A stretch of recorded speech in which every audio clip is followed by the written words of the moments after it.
Adnan Syed has been convicted and sentenced to life in prison for murdering his ex-girlfriend, Min Lee. Many believe one of the keys to proving his innocence is the alibi witness, Asia McClain, who was with him in the library during the exact time the prosecution says Hay was being strangled to death. Adnan's defense attorney, Christina Gutierrez, knew about Asia McClain and never once reached out. If Adnan's lawyer had tracked down and interviewed that one witness, then Adnan might have been found not guilty. Now, our Jason Matera sits down with Asia McClain to find out what she saw, what she knows, and what she thinks about Adnan's guilt or innocence. How well do you know Adnan? I could say I don't know him. I don't know any more about him than I know about you.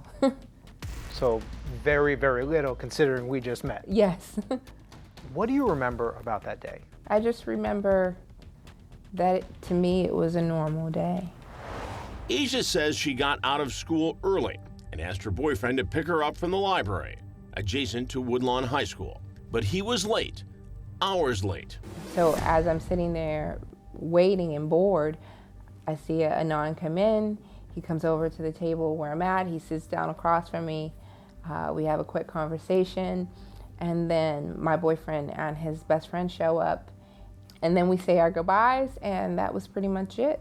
What time was that? Do you recall? Well, school lets out at Woodlawn around 2:15, so probably around 2:30ish, that took place.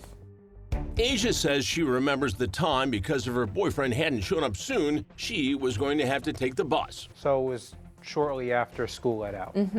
Because I remember that the school buses were in the roundabout section, and I knew that I was either going to have to get on one of those buses or I was going to have to get on the public transportation. Did Adnan seem frazzled, nervous? What was his demeanor like? Well, from what I can remember, he just seemed normal. He didn't seem nervous. He didn't seem suspicious. From what I remember, he just kind of strolled in, and I had been sitting there for hours. So when he walked in, I kind of piped up and said, "Hey, how you doing?" Because I was pretty much starved for conversation at that point. 6 weeks later, Adnan is arrested. The next day, 17-year-old Asia goes to tell his family about the conversation they had in the library weeks before. When you think about it, 15 to 20 minutes doesn't really seem like that significant amount, but I figured it would be worth mentioning to the family. The family says they'll pass the information along to Adnan's attorney. But that night before bed, Asia decides to take things into her own hands. I just decided I was going to write Adnan a letter myself because I didn't know if the individuals at his family's house were going to communicate that to his attorney. So I wanted to make sure that he knew that I had come forward with the information. As a teenager, I also had a lot of questions. There was a lot of gossip. There were rumors in school earlier that day. What were some of these rumors that had your curiosity bouncing all over the place? More so speculations.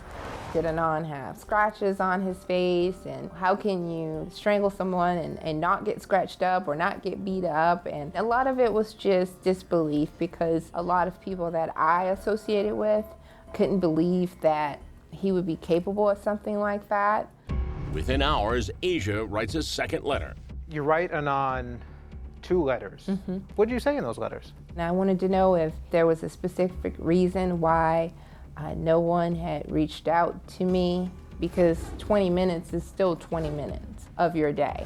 And so I wanted to know if there was a reason or if he was having trouble remembering. Did you think he was guilty at the time? In my heart, I wanted him to not be guilty. I think you can see in my letters where I was going back and forth. 1 minute I would say things like, if I didn't believe in your innocence, then I wouldn't write to you. But in another instance, I wrote about kicking him in the butt if I found out otherwise. So I guess, when you read the letters, you can see that I was pretty much all over the place. And Asia says it wasn't hard for her to remember that day. I'm trying to put myself back to when I was 17, and if you told me to recall something on a particular day, I don't know if I could. Yeah. But did you, you were absolutely positive. Yes, the 2 days after January had school closings, and that, that's something that sticks in your mind. To get 2 snow days is like practically unheard of. Time goes by. No one reaches out to Asia. What was your reaction when Adnan's defense team didn't contact you? I didn't have a reaction. I was 17 years old. There were a lot of things going on, so a 15 to 20-minute conversation wasn't that important to me. And when no one reached out to me, I just assumed it wasn't important to them, so I moved on with my life. Asia did move on.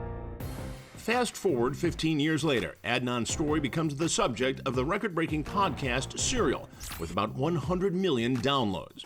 And Asia's part of it, telling her story of being in the library with Adnan that day, becomes a lightning rod, attracting some negative and nasty attention. You've had some critics. Yes. And they're now state witnesses. Yes.